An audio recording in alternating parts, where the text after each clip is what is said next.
Welcome to the Funny Mummies podcast. I'm your host, Hatty Ashdown, and mum to two feral boys. Join us as I welcome a different mum every episode from the world of comedy, as we give no judgment, no filter, but all the laughs on this crazy ride of parenting, work, and being bloody great women. Happy Mother's Day! Happy Mother's Day! Happy Mother's Day to you! Happy Mother's Day! Happy Mother's Day! Happy Mother's Day to you!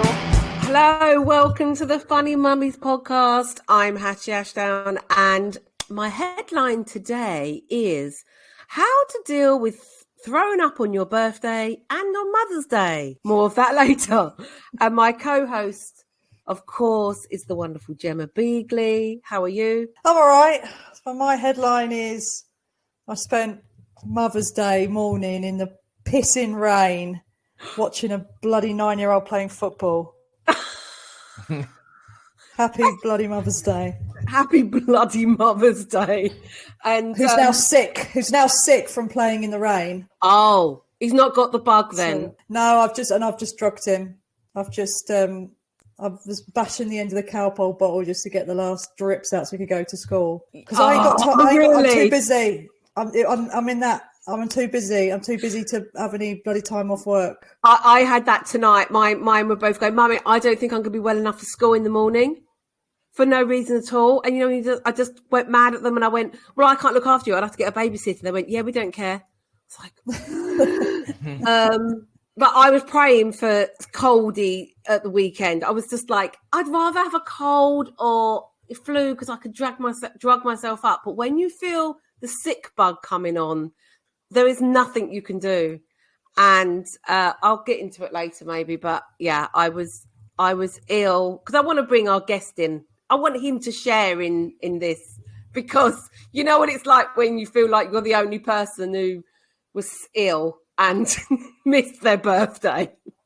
So before we get into that, we hope you're okay. So this is Funny Mummies podcast, but we are having another special, we have let another man on, another dad. We've got to give them another chance to show. We've run out of women's. I think we've run out of women's, I think. We've run out of women's. We've run out of funny mummies. And he's a good friend of mine. I've known him for donkeys, actually. I don't know how long. He was born and raised in Southmead to a Bristolian working class mother, a traditional Iranian father, often described as high energy, physical character comedian, actor and writer, including working with Harry Hill on TV projects. One publication says he sweats a lot on stage. With 10 Edinburgh shows under his sweaty belt, as well as a hit. He's a hit in the children's show world, especially with his latest show, Mr. Sleepy Bum, which I believe has been nominated for Leicester Comedy Award. And he's also in the Bristol area known as Terry the Odd Job Man. He's quite famous on their YouTube. And most importantly, he is a father of two. It is Jody Kamali. Please welcome. Good evening. Hello. Thanks for having me on. Good evening, good afternoon, good morning, wherever you're listening. Yeah. How's it going? Welcome. Do you think you're a funny dad? I'm a very funny dad. I'm embarrassed. I'm already an embarrassing dad already. I embarrass. My daughter's 6 and she gets embarrassed. She's like on the way to school. Because a lollipop man, I always go, I'm just going to lick the lollipop to see if it's real. I've been doing that since she started school. And she goes, have you? Yeah, I was like, I'm just going to grab it and lick it. And she just goes, don't, Dad, embarrassing me. So she gets very embarrassed. She's very much like that.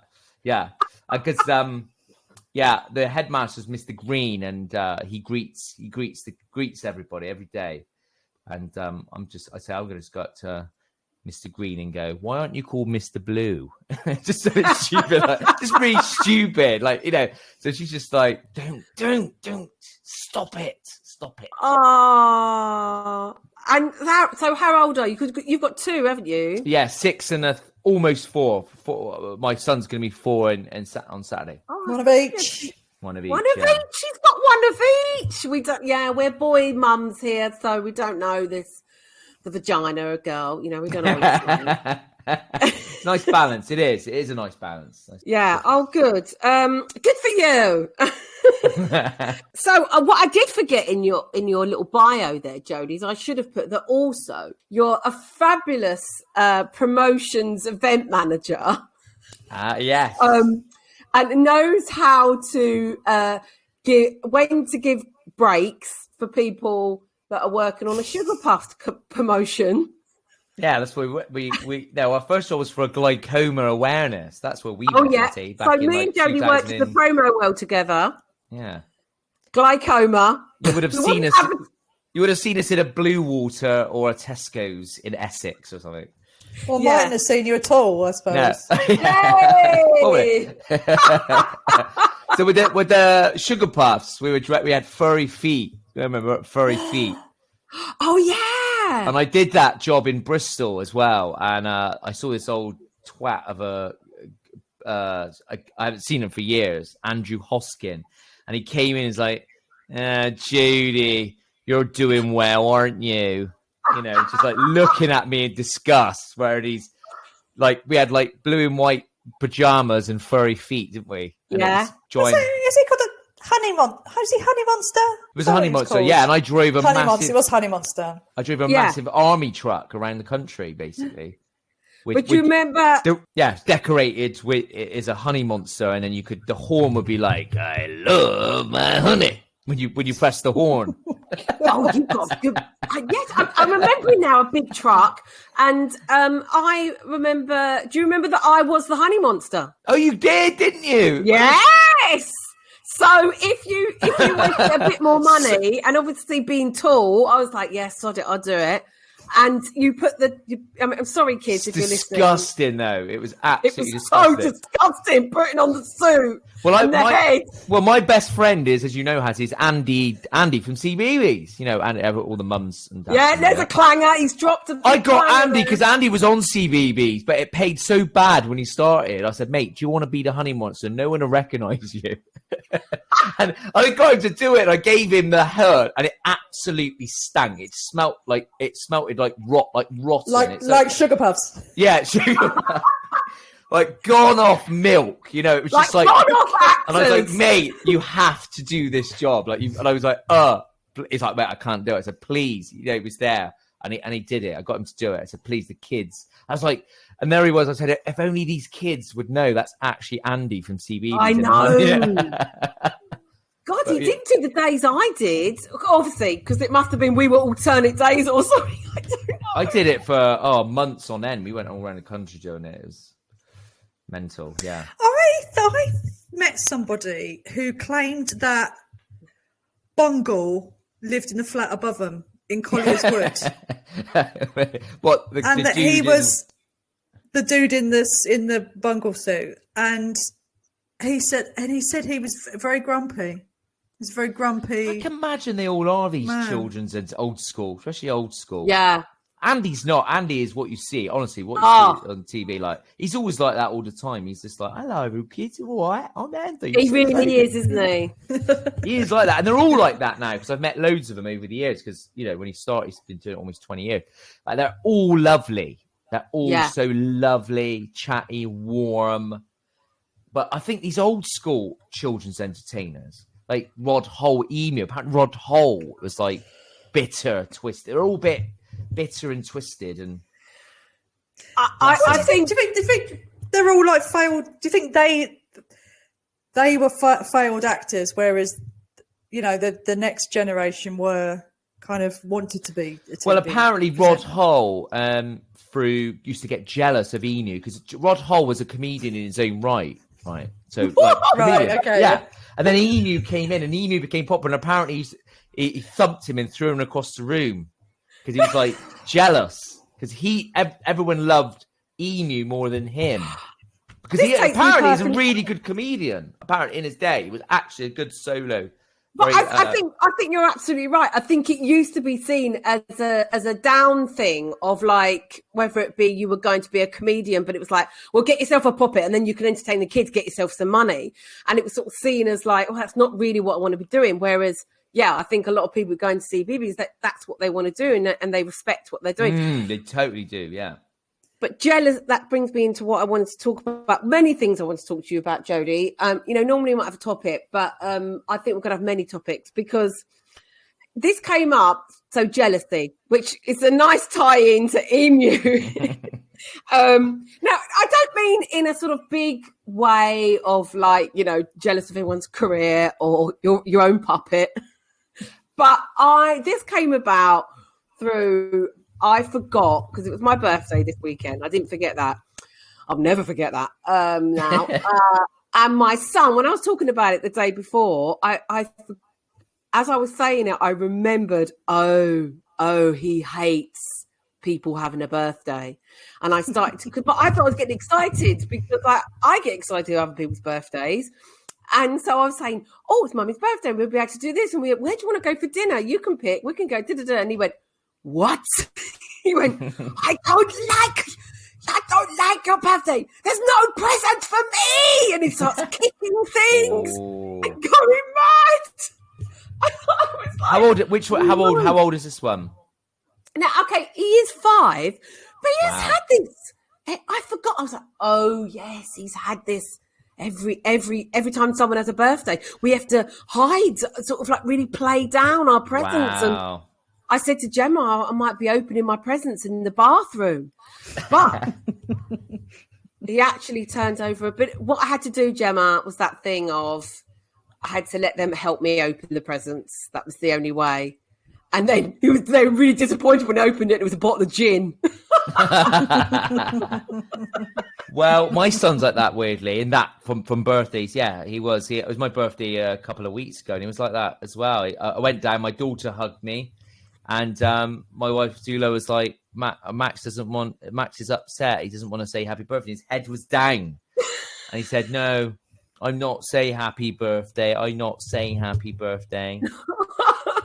I want it be my birthday. And then we had later in the day, we did the happy birthday with a cake, and he ran over just screaming, no. I was like, come and help me blow the candle. He's like, no. They're little shits. But I mean, what do you do in that circumstance? Because I remember before I had kids, and I used to see people like, letting their kids blow their candles out. And I just think, I'm not going to do that because it's not teaching them that everyone has their day. And now I would do anything, I let them spit all over my cake. I don't care.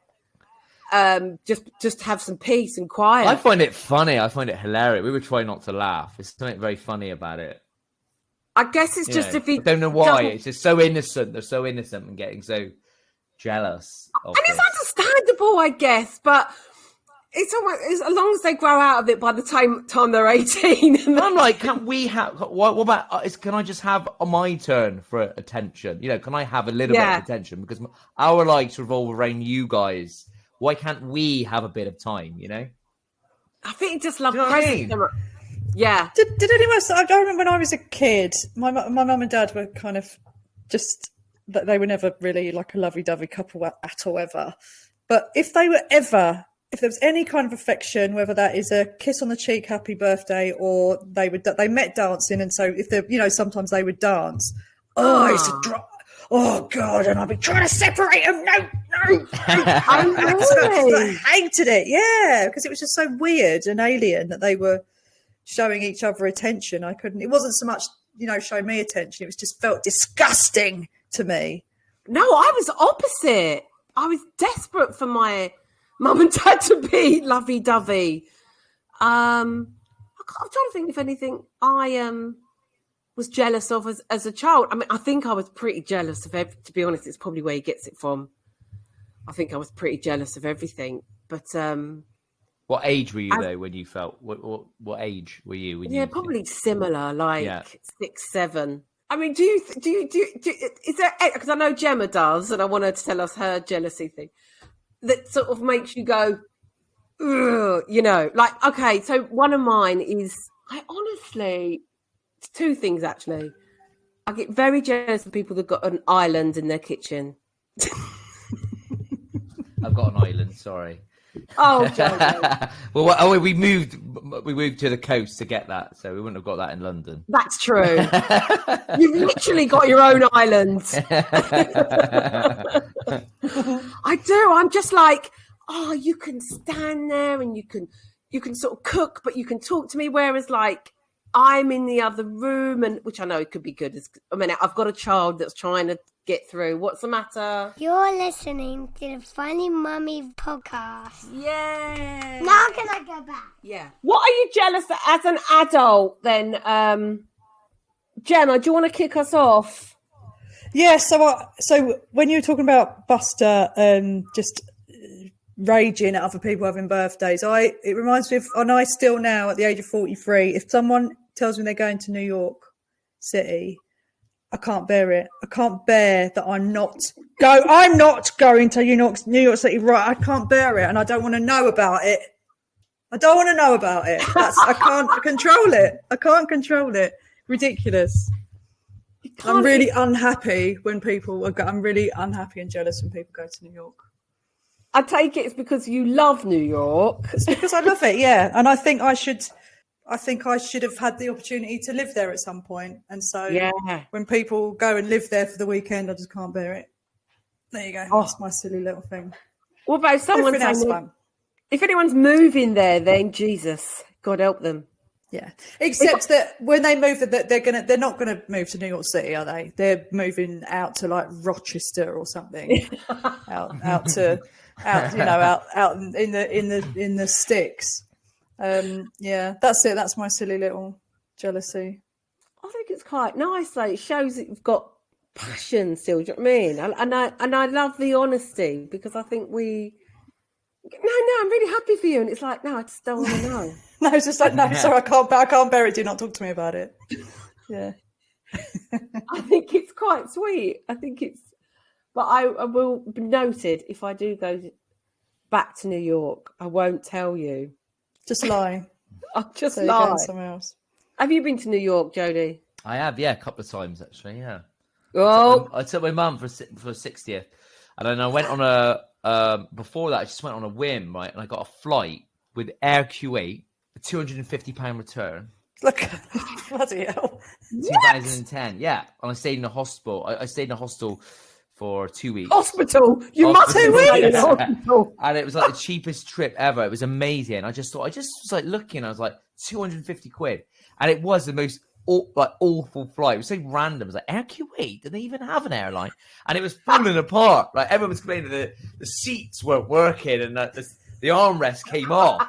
The armrest like literally just fell off. And I was like, it was really ropey. And it was, but for 250 quid direct from Heathrow in Brighton. And what did you do for 2 weeks? Seems like a long time. Oh no, it was. I felt like I started to see the real New York, because you hang out with other travelers, and then you sort of go beyond the like the touristy things and start to sort of really not live, but you just start to see things more. You've got time to just walk around, and and I found like I could have stayed there for a lot longer. So you find these ultra cool bars, coffee shops, and other areas that because you've got time that wouldn't be on the top of the list. Like I went with my mum and we did like a 6-day trip for 60th. It was always a dream, Oh, we just went. So we went, and it was just, again, we just did all the classics, but compared to the 2 weeks where I just had that time to just mooch about, and it was really cool. Yeah, I love New York. What's your favourite part then, both of you? I do like Williams, all around there at Williamsburg, Brooklyn's quite cool.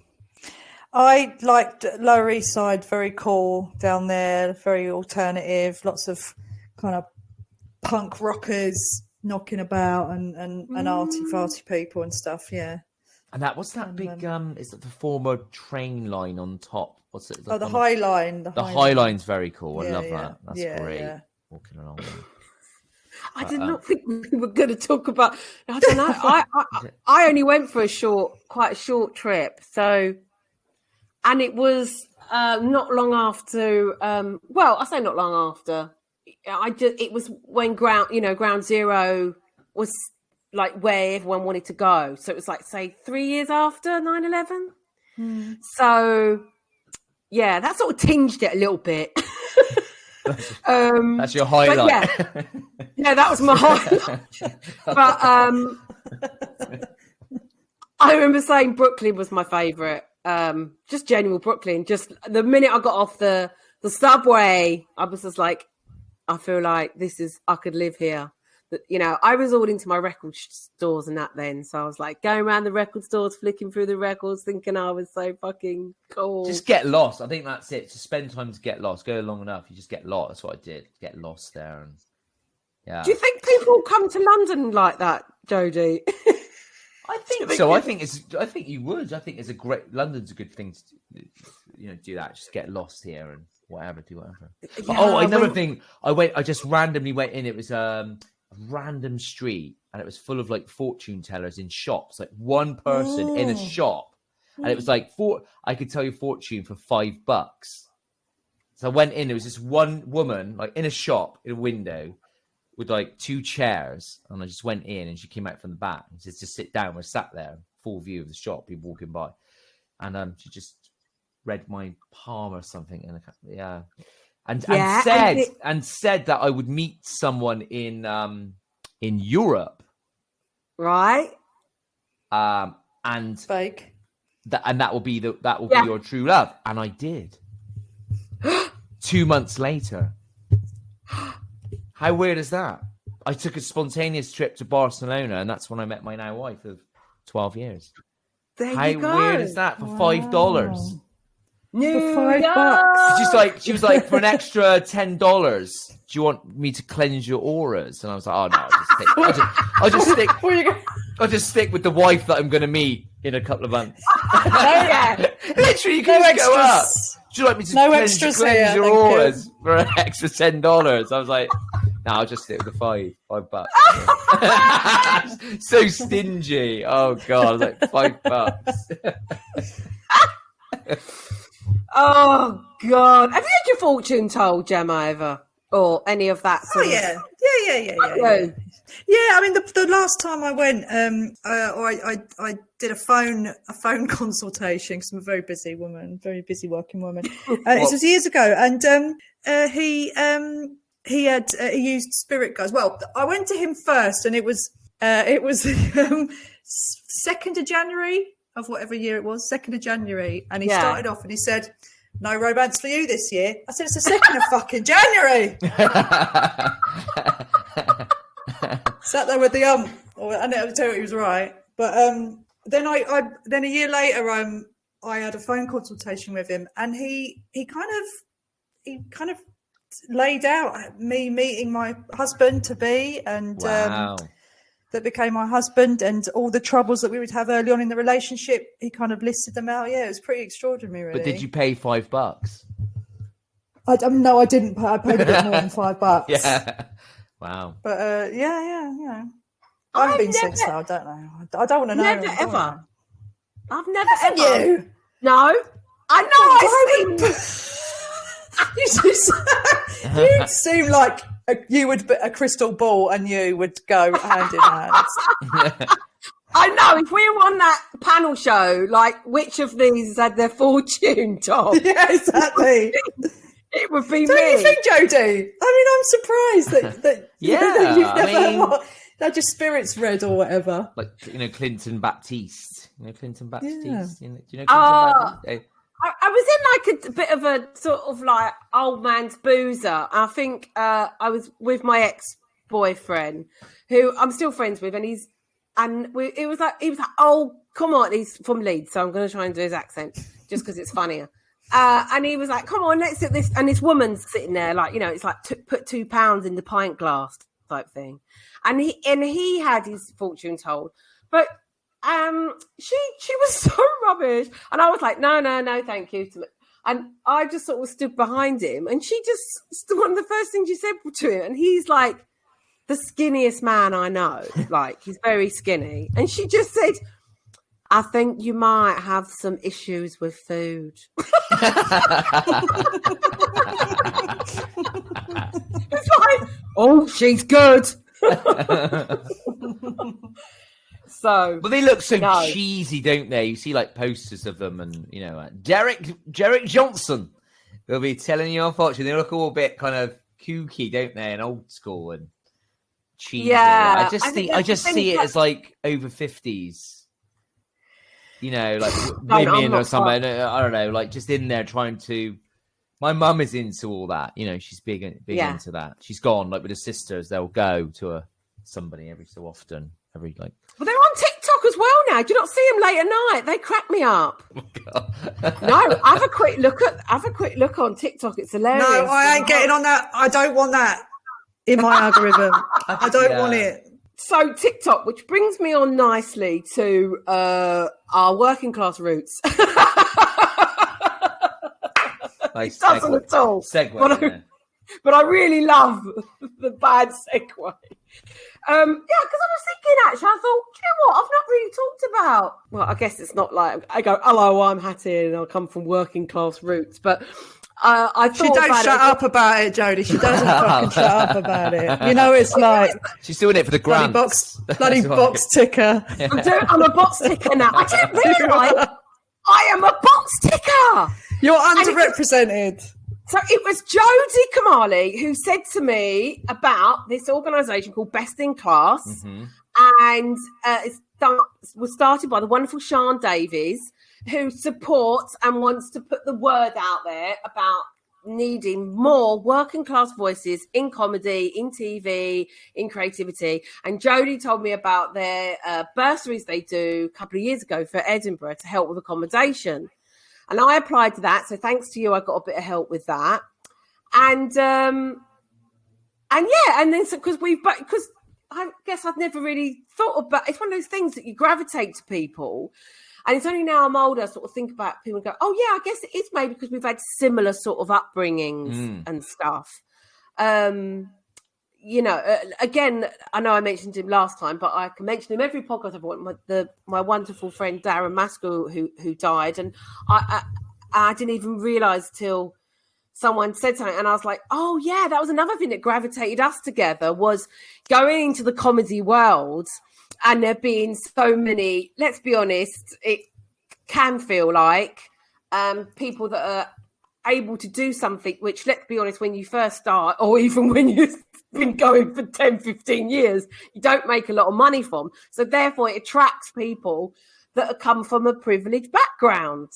And so when you meet certain people, you do gravitate to them because you're like, oh, okay, you have something about you that's similar to me, that we, it's like certain people I know did stand up as children. That would not have been something that was accessible to me, Jody. No, I think it's become, I think what this whole thing is what I've realised is that, like it's become normal for certain acts to you see all these acts that have the full shebang, the PR. How are they getting all those reviews? They got PR, they're spending money. How all the posters, this, that. I was like, where does that money come from? I can't do that. I just can't afford it. I can't afford to lose that. I just can't. I cannot go into debt. And then this whole Best in Class movement woke me up, really, and going, actually, yeah, that's how they do it. People are somehow quietly are getting mummy and daddy's money. I've never taken a penny. My parents can't give me that kind of money. It's always, I'm still paying off Edinburgh debt now, and I still I'm very careful what I spend, and if I do, I'm like, oh God, I've spent that money. It's not like money off, I lose it, whatever. So I think it's woken a lot of people up. Actually, doesn't have to be this way. And is it an unfair advantage? I think it is. If we had top PR, pushing us, working for us, and with our shows, a limited amount of money to pump in, and I just think it wouldn't have to work doing day jobs, dressing up as the honey monster. I guarantee they wouldn't have done that. No. Well, we should have been working on our craft, right? Yeah. And there we are in Romford or Bolton in an Asda, and then we're like, we should be down doing that, but we can't work on our craft because we're working and this and that. And then if we do it, it's like, well, I've got to do it on a budget. Oh, I can't really afford this. you know, even now I'm doing Edinburgh. I'm like, I say, oh, can you reduce? Because I'm doing one of the big venues. Like, can you reduce the deposit a bit because there's a lot of money? Yeah, and it would help me out, you know. And they were like, yeah, we can do that, you know. I even asked them for a better percentage, but I bet you middle class people don't do that, you know. I bet they don't. I don't ask because I was like, yeah, I was like, if you don't ask. You taught me that as well, Jody. Actually, you know, if you don't ask, you don't get. And I think, like, that's the perception of a working class person, bit of a wheeler dealer. But I mean, I guess, you know, that's how we sort of have to be a little bit. And I loved you in that. So we did this working. Sian organised this day. Let the ruffians in to a TV workshop, wasn't it? TV workshop, that was it. And there was about 35 of us, wasn't there, all crammed into this room. From all over the country, Northerners, Southerners, Welsh. Yeah, I love that array of accents. Northern Irish, was so amazing. Brilliant. But when we were talking to the head of, you know what I'm going to say, when we were talking to the head of Channel 4, the head of comedy at Channel 4, and you spoke up, I felt like I was in one of those movies where it's like the miners' strikes or something. Yeah. I was like, everyone was being quite polite, and then you got up and I was just like... Well, it got my back up. I mean, it was just like, we were there, like, they're supposed to be like, you know, as someone said, it felt like probably a tick box exercise for their point of view. But I was like, I'm not having this. I'm not going to be there. And we're just going to listen to their spiel, what we're looking for. And I was like, what you're saying doesn't include the demographic of people that I grew up with, because I mentioned to her there was an interesting fact, a survey of Ofcom regulator, and said that working class people are not tuning into TV; they're going on social media to find what they are into. So basically, they might be watching a working class mum, whatever, TikTok, working class mum, talking about being a mum or doing this and that, working class comedian, or someone just making sort of videos, which I do. This character I do is a working class character. I have working class people follow me, and I feel and I said to her, well, they're watching me and they're not watching your TV channel. So there was this. So what did you think about that statistic? And she just didn't even know it. She didn't even know that statistic. That didn't even know the report, did she? Yeah, and that's your job. And I was like a bit like, and all these things that she's looking out there for, it's just like, it doesn't include us or the stories we could tell from our upbringing. Yeah, because I thought there was so many unique voices in that room. It wasn't like a room full of Oxbridge, all the same, all sort of a little bit. You know, it wasn't just the same. You know, everyone had. I haven't been in a room like that for ages, where everyone was so unique and quirky. And God, if you're in a room full, I'm not dissing working, middle class Oxford types, but they are very similar in characteristics. I just feel like, what sort of stories do you have? You know, give us a chance, and we can tell a story. We've got stories to tell. I tell you, it will be interesting, and people will watch it. And she was just a little bit. I think I said it in quite a. I wasn't angry, but I was very passionate. You wasn't. You were passionate. It was passion. Taken back. She was taken back by it. And I was like, well, no, I'm not having you just, we're here and we're not, this is not just, a little kind of box ticking extra. No, we mean business. We're here. Yeah. So what provoked that? And I guess, but it was comedy bursary. To say what provoked that reaction in you? Because I was sat there the whole afternoon just watching it all. And I was like, and what she was saying, like, well, this is what, if you want to get involved, we go up to Edinburgh, we go to MacFest. I was like, well, Edinburgh costs a lot of money. MacFest is just a cool kids club. You've got to be invited. And that's the places they go. And I was like, well, why don't you go to other places? And I also said, like, what she was saying, what they're looking for is like entertainment. It's like, it just didn't include, like, what she's looking for is not a working class sitcom. It's not another Alma's Not Normal. Remember, it's all, we want a Fleabag. We want the next Fleabag. Well, where's we want another Alma's Not Normal, which was a hit show. This Country, which was a hit show. So why aren't they looking for that? And I just wanted to say, like, you need to be looking out there, because I feel no offense to her, she's very middle class. I felt like she is looking for things that reflects based on her. So she will be looking, or any comedy commissioner, from a working class, because that's what she relates to. That's her background. But if you had someone from a working class background, I guarantee that person will be looking for voices in their community. They will be looking. I would, if I was in there, I was like, I know out there there's really interesting stories from working class people. So that's what we need to bring in. And that's why I had to say it. So I can't just sit here and listen to this. I've was speaking to other artists about, I call them artists now, Jody. Now I was going to say, I call them artists. They're not comedians, they're artists. But if they, it's bullshit, isn't it? If, so speaking to, so they were speaking to a black artist, comedian, who, and he's had a bit of TV. I say success. He's had work on TV, and he was say his name. No, of course, because it doesn't matter really. But what he was saying is that it's just this thing of like the talent is diverse, but behind the camera and the writers and the executives and the accountants and like everyone else in TV is a white, Oxbridge or whatever, or just that kind of middle class. It's actually it's just this thing of the people making the decisions are posh people, Well, funny enough, I did a table read. I don't know if you've done many of these, Jody. So I just had to, and go and read the script for this sitcom, which, funny enough, recently got an award. And I won't say which one it is, but the writers are black and the predominantly black people in it. But that was something I did notice, was a lot of the other people behind it were not. And I also know some of them, and they are poshos.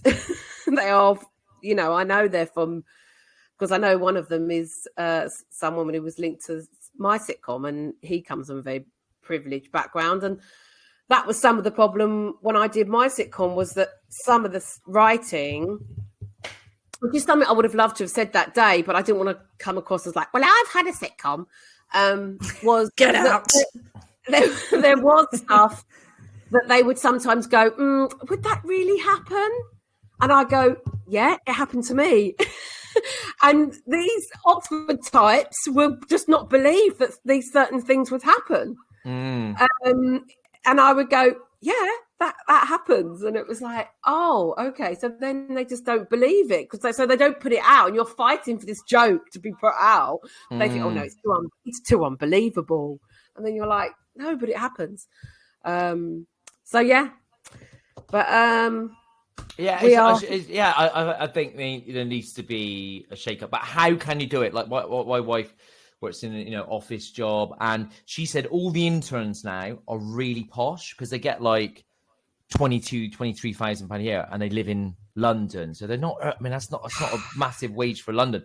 So they're just all posh, and they all live at home, and they're just no like working class, because no one can live off that and live in London. They can't do it. And so they all like, oh, we've got to let you go now. And they're just not fussed. They're like, oh, well. And one of her, this intern that she works with, he's lives in Waterloo, earning 22 grand a year on his own. And it's like, he's got rich parents. And and she finds him a bit of a spoilt brat, God, so I'm not sort of pigeonholing and saying all middle class people are this, but I just find that interesting. Where is the, we need to bring through working class people through the ranks, to give them the opportunity, and not be like a tick boxing, like, oh, let's get a token, let's go to the local council seats and just pick one, just go and pick one and bring them in.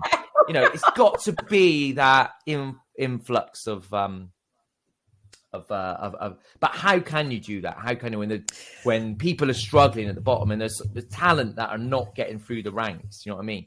Like I came from, my mum was a single mum.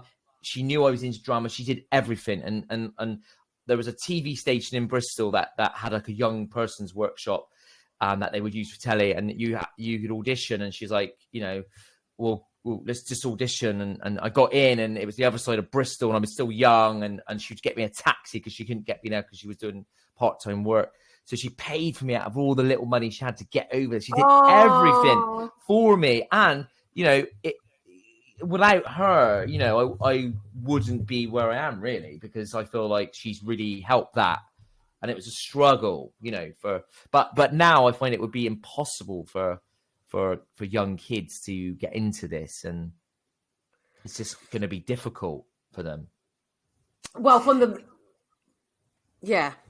sorry, you know what I mean? So how can we get these people behind the scenes in? What's needed for it? I mean, that's up to the TV production world, isn't it? I don't know that well, but that's what it means. I think they're starting to get really, really boring now. But there are government tax breaks, for example, to bring in people. However, bringing in people, it costs money, and if you're in London, it's not enough. It's not enough.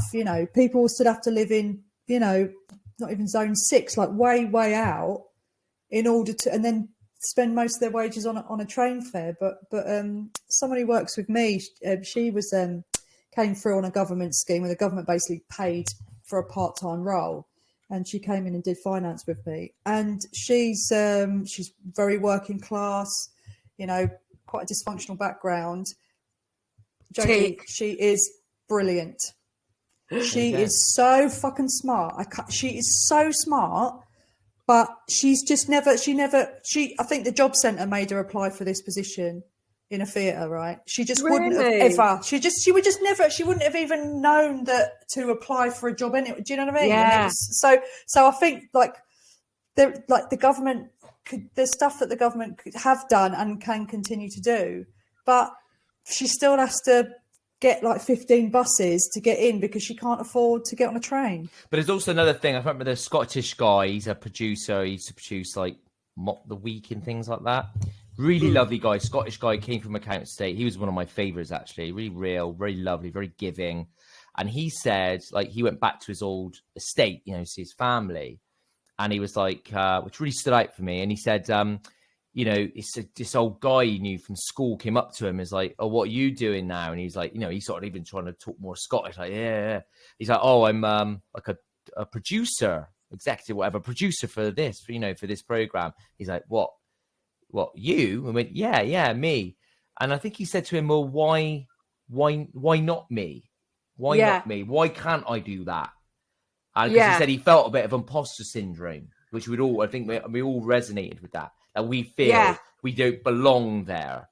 But it's like, why me? Why not this girl that you work with? That's probably why she thinks that I haven't got the call. There's no way. And I do, from where my estate, where I came up in my council estate, it's like one of the most deprived areas of Bristol. And people will look at me and go, how on earth did you get to be a comedian and do this and do that? It's and like, almost like when he said that, Jody, it made me think, I've had people that almost seem like they're a bit angry. Like, you? I mean, obviously I've had the thing of, you're not that funny. I'm funnier than you. Was now, like, I think for my own kids, it's like, we just feel, if you want to, you could do anything you want. Why not? There's no limitations. I felt like I had limitations from my mum's side of the family.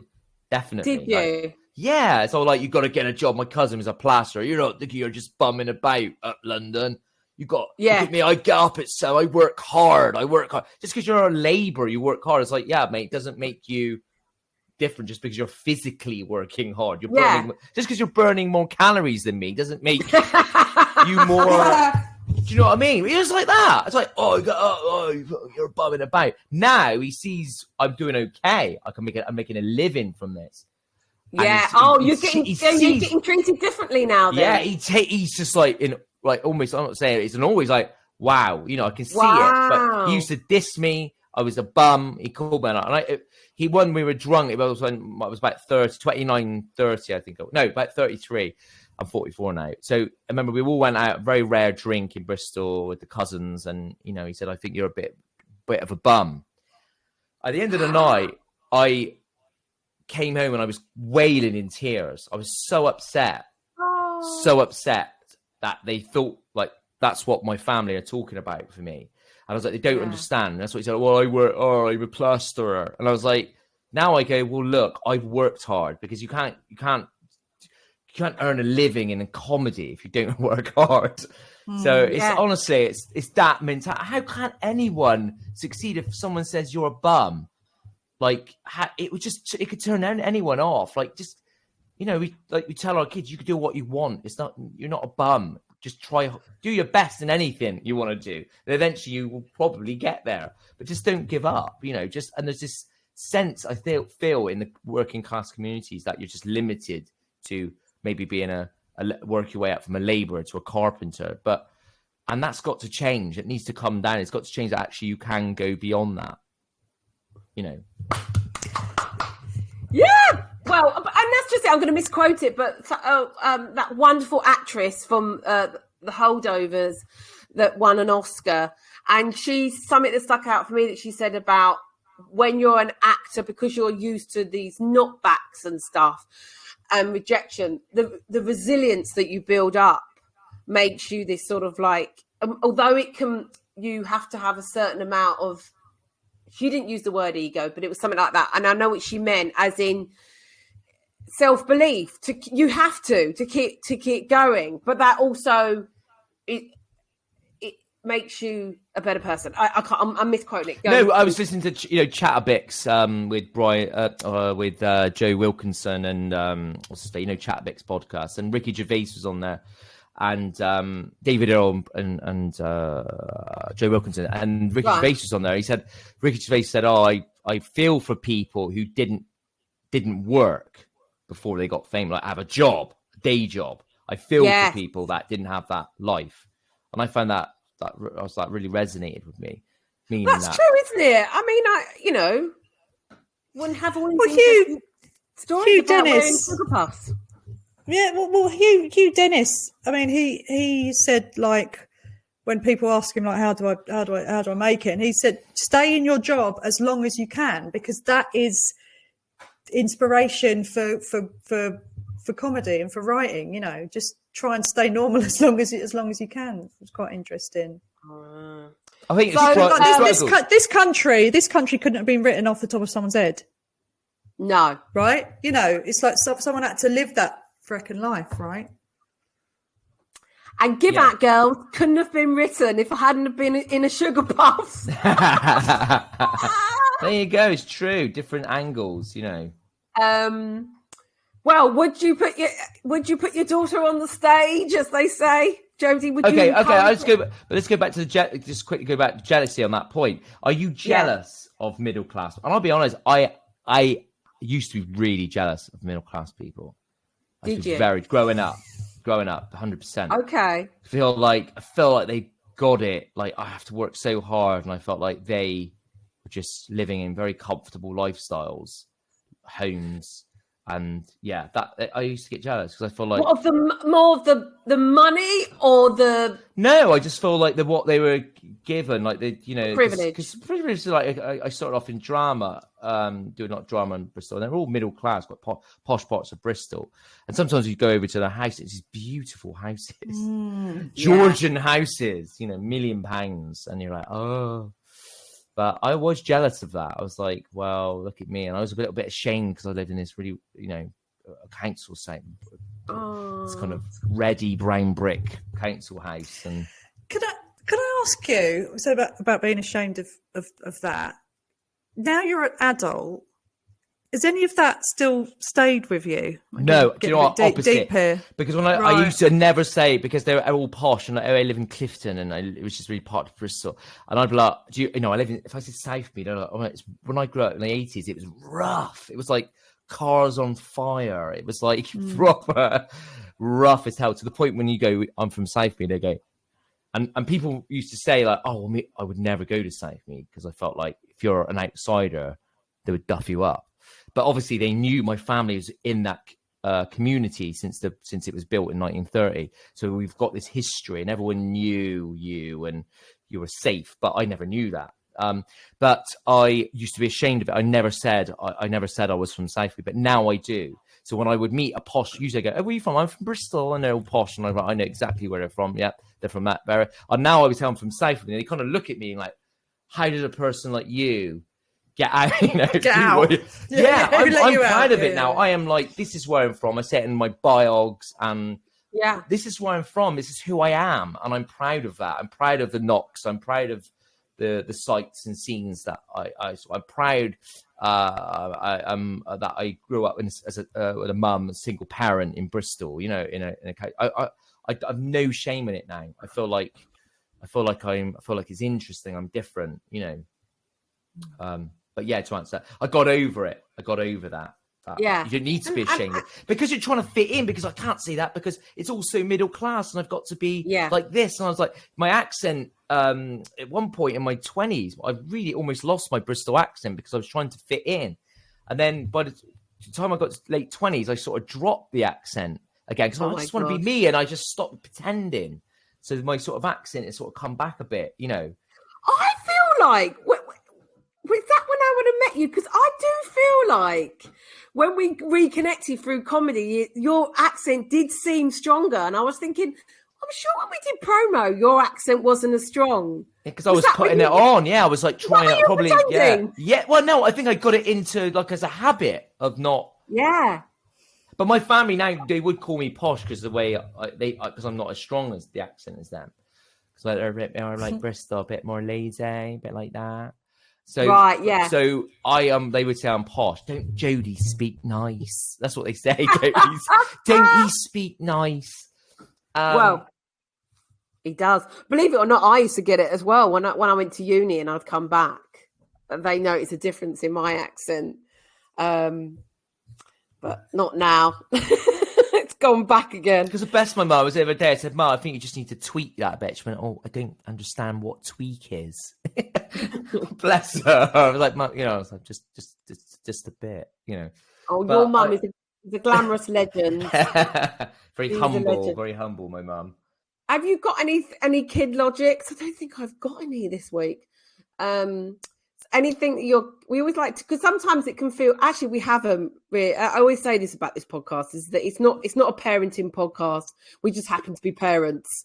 But sometimes we might spend the time moaning about kids. So I like to end on a positive note. And kids can just say the most funniest cleverest thing. Yeah. Well, they say the funny thing, but the most sometimes just so wise.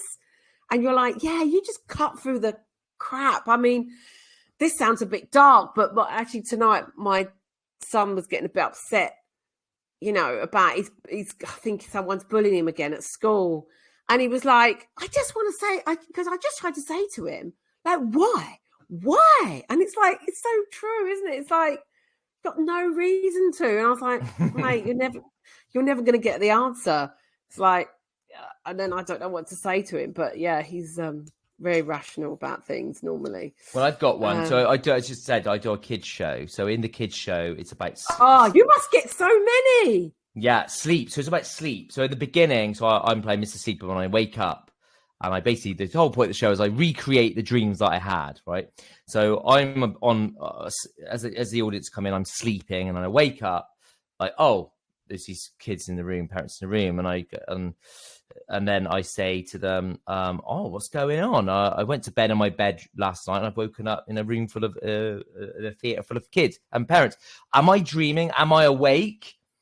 And someone goes, awake. I don't know. Am I dreaming? Can you slap me? And one kid went, I think we're all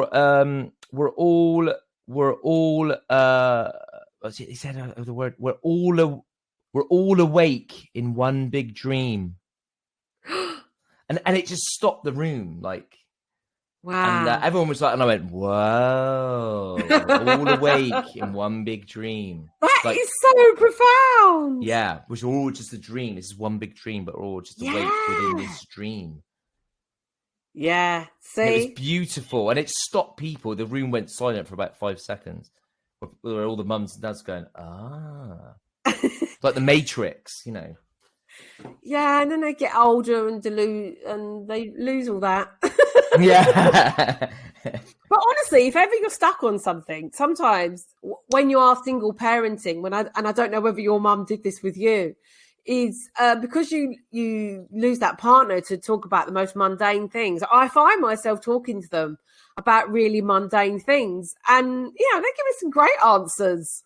And I advise it to anyone. Ask your kids, include them in more. Well, and they say why. Stuff. Sometimes they make more sense than you, and they just go, why? I mean, you go, oh yeah, I'd actually do. Which is what a therapist does, doesn't it? Why? Yeah, but why? I'm like, yeah. Do you know what? That's a very good question. Good point. There's no point me going to work. Well, you need money. Go to work. Yeah. Okay. Well, thank you, Jody. We will declare you a funny daddy for wanting to lick the lollipop ladies. I will do it by the time she finishes school. So before you go, how can people follow you? And have you got anything coming up? Well, I know you've got loads of stuff coming up. Well, so do parents listen to this then? Yeah, of course. Yeah, a lot of parents do. So yeah, if you're a parent, you've got kids. I'm doing a tour of Mr. Sleepy Bum. It's going all around the country. I'm doing a week in London at the Park Theatre in Finsbury Park in the end of May. The May half term. Oh, are you? Oh, I'll have to bring my kiddos. Yeah, and also I'm doing Edinburgh with the kids show, and I'm also touring in October, doing a 6-week national tour. So just remember, Mr. Sleepy Bum. Mr. Sleepy Bum. Yeah, so the people out there listening. So that for my kids stuff, but I also do adults. I'll be doing adult stuff as well. So lots of fun stuff. What's it called? I love the title of it. I've just forgotten it. The love one. Oh, Things We Do for Love. Things We Do for Love. Oh, see, I just come on the title. And I'm revamping my show Ironing Board Man, which is basically me and 8 ironing boards. Yeah, I'm revamping it, rebranding it, tweaking it. I'm just doing it in Edinburgh again. For that. And when do you find out about Leicester Comedy Award? That's next, the 18th. It's be soon. All exciting. Bye-bye. Thank you for listening. Thank you for downloading. Bye. Tell a friend. Bye-bye. Bye. Bye-bye. You've been listening to the Funny Mummies podcast. Thank you to my co-host today, my guest, and today's show was edited by Scott Kingsnorth. Thank you so much for listening and supporting this show. If you'd like to support it more, I know you can do even more. You can follow us on Instagram at funnymummies_podcast, and that will tell you all the updates.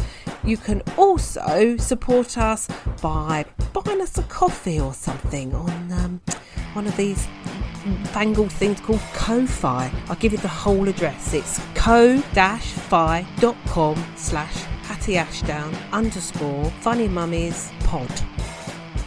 Got that? Thank you for listening, subscribing, and taking the time for you. Happy Mother's Day!